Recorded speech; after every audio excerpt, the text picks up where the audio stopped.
Kamusta na mga kameds? May re-repair nga pala ako isang unit, Redmi 6A.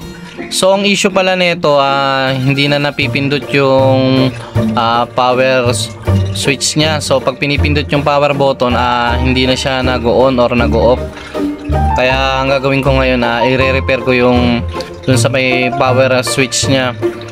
So yan, nabaklas ko na nga pala. Pagka baklas ko, nakita ko dun sa may power switch niya, mayroon siyang corrosion o dumi.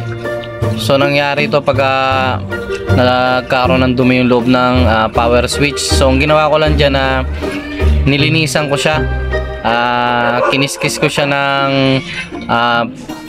manipis na blade ko. So yan ang ginamit ko. Tapos nilagyan ko rin siya ng lighter fluid para matanggal yung mga puti-puti, itim-itim dun sa may power switch. So yun ang dahilan kaya hindi na siya napipindot. Kaya nga ang the best na gawin dyan, lilinisan siya. Maganda kasi pag mga gantong power switch, yung katulad siya sa mga old model na mga parang yung Cherry Mobile.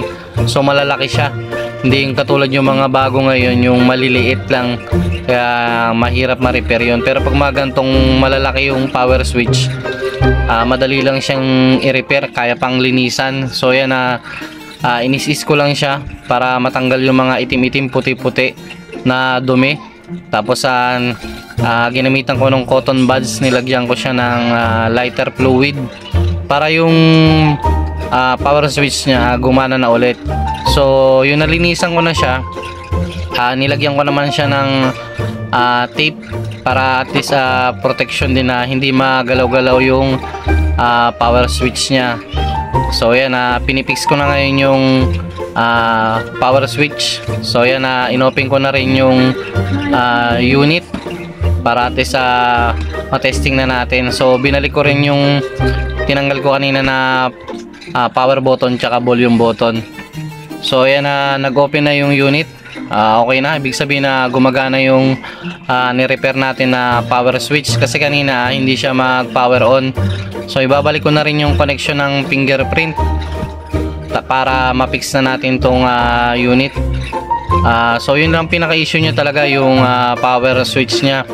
So nagkaroon ng corrosion, nagkaroon ng mga itim-itim, puti-puti, kaya hindi na siya mapindot. Nahaharangan yung metal na dumikit dun sa may switch. So yung ganun lang gagawin nun pag halimbawa nga nagkaroon ng diferensya, lilinisan lang. Lighter fluid lang ginamit ko dun. So ito, okay na yung unit, magagamit na. Salamat sa tiwala sa nagpa-repair sa akin ng kanyang cellphone. Salamat mga kameds.